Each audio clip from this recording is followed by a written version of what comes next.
اللي مات في البير اخر امل في انك تنضبش. اصعب احساس اللي بالنسبه له تاني اصعب احساس سهل تقلبها بينا. هما مش محتاجيننا في المدينه. ابن الخطاب كان رايح يقتل الرسول اسلم. فراق بجد مش بتاع عمرو تامر، ده اصعب احساس اللي بالنسبه له تاني اصعب احساس سهل.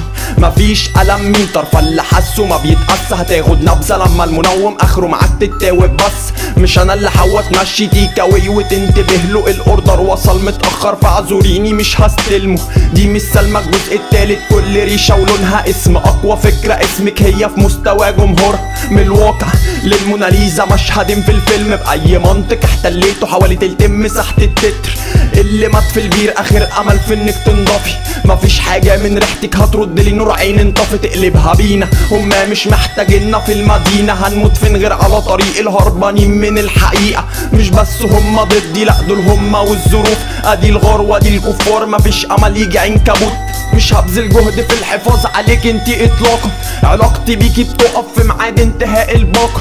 مش بفاجئك في النهاية بكون المغزى في شنك. اقيم من اعلى رواية بس اليونيفورم ترنك. الفقر فقر القيمة وانتوا اغنى ناس بالفقر. كفى الميديا شرف النجلة والحصان وحلمي بكر. رغم كونهم حاولوا يهدموني وكوني كنت سايبهم لصعوبة انكار معجزة تعباني بلع تعبينهم. مش بيحبوا اللي بقدمه دول بيحبوا اللي بيكدبوا. مش هيعمل ليا ألبوم صدر دينا بيكسبه. الميل انا مش هعدلها لا مش هتساعدوني اعدلها. لو نوح دلوقتي بنا السفينة مفيش طوفان هيشيلها. انطقي بدل ما انتي ساكتة ليه بعجز بدري. بشيل ضرب اللي جري وليه ما تسيبيني اجري. معقولة صدفة انها بالمعنيين دول بالذات.